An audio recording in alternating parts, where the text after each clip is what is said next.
Hey everyone, and welcome back. So we're gonna go ahead and do a chatty tutorial on this look right here. It is my easy as pumpkin pie autumn makeup look. This is super arthritis friendly, chronic pain friendly. So let's go ahead and get into it. Do not forget to subscribe, thumbs up this video, and let me know in the comments if you enjoyed this kind of chatty setup, or do you want me to go back to my voiceovers? Alright, let's get into it. Bye. Let's go ahead and start out with the elephant in the room. I have this huge spot on my forehead and I don't know where it came from. I've never had a spot like this ever. It was really painful and now it's just really red. I'm drawing even more attention to it. I'm putting honey during this tutorial because I need the inflammation to go down. Honey is a great anti-inflammatory. It soothes redness, and it's also an antibacterial, so it helps the spot disappear. Not that it really is a spot anymore, it's just like a big giant welt. I'm gonna go ahead and start by priming my eyes with Milani eyeshadow primer. I have super oily eyelids. I always have to prime my eyes. I'm gonna go in with Laura Mercier's translucent powder, and I'm just gonna quickly set the primer. This helps the powders blend a little bit easier.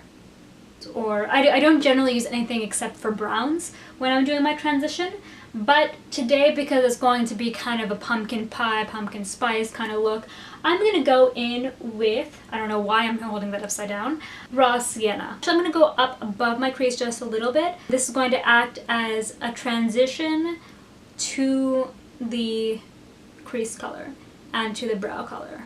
This is a very easy look, so I'm not too worried about how, why did that sound strange to me?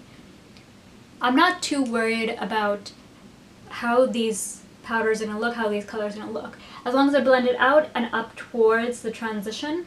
I'm always going for something that I can do really easily and very quickly. Have sometimes actually put tape on the edges of, or around the barrel of my makeup brushes so that I was holding something a little thicker.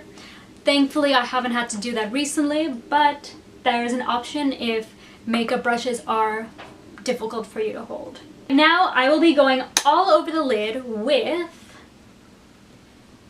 Real Gar. This part is a little bit more arthritis friendly. I'm just taking it with my finger. I'm just gonna pack this on. Now the thing about people with arthritis and other chronic pain, it's difficult to do very precise looks. So what I do, I cheat a little bit and I actually do very smudgy looks that don't require that much, for lack of a better word, perfection. I'm gonna go in and I'm going to blend this out. I want the most concentration of this orange color, like right in the center of my lid. I'm not going to worry too much around this edge here because what I'm going to be doing is, if you've seen any of my other tutorials, you'll see that I use a pond towelette or medical tape to pick up that pigment. I will be going in with Cypress Umber, and that's going to go just on the outer V-ish area of my eyelid. This part does not have to be perfect. This is just to give a little bit extra definition on this side of the eye. I'm just gonna smudge that corner out just to make sure that we don't have any harsh lines. I know a lot of people like to put a lighter color right in the center of the lids, but it doesn't really suit me. And I think it's probably because I have frog eyes. My upper eyelids and my lower eyelids, they just like get puffy, and then when I'm tired, my eyes just pop out. My eyeballs just pop up right on out. The darker colors seem to kind of bring that back and make my eyes smaller in that respect. The top waterline, I'm using Makeup Forever's Matte Black Aqua XL number M10. It just stays so well in the waterline. I've noticed in the last like 2 or 3 videos that I have had like just marks of shadow all over my face when doing these. But everything will be taken care of when I use my Pond's makeup wipe. Every time I do this, my eyes water. I don't know how other people just don't have their eyes water on camera. It's ridiculous. I don't know. It's like magic, which I don't know the trick to. Line my bottom waterline with Sephora's waterproof contour eye pencil. Cappuccino? Cappuccino. Like mocha cappuccino. Like my little doggy. Or my big doggy, rather. And I'm just going to go into my bottom waterline. Ooh, yep, see? I have... Okay. Well, it's now all over my cheek. Nice. Well, that's okay. We'll take care of it. And I'm going to go in with a very small brush. It's great for smoking out the bottom. I'm going to go in my pinky because my ring finger was dirty. And we will take care of this. This is not staying there. So this is a double-ended liner. You've got a thicker side here. And then you have a thinner side on this side. And I'm going to start with the thicker side, get the line that I want, and then I'm going to go in with the smaller side and fill in any gaps.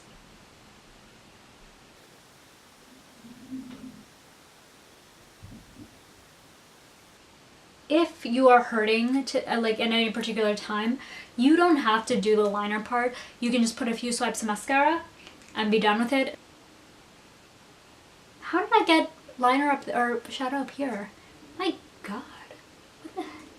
What the? This is ridiculous.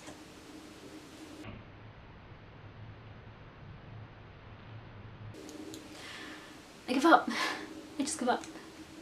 You know what? I'm just not gonna clean my face. I'm just gonna go out like this. Why not? Why not? So I'm gonna go back in with the same brush that I used on my lower lash line, and I'm gonna pick up a little bit of Real Gar, which is the orange that we used on our lid, and I'm gonna smudge out my liner now. I literally go on the edge and smudge it out like that.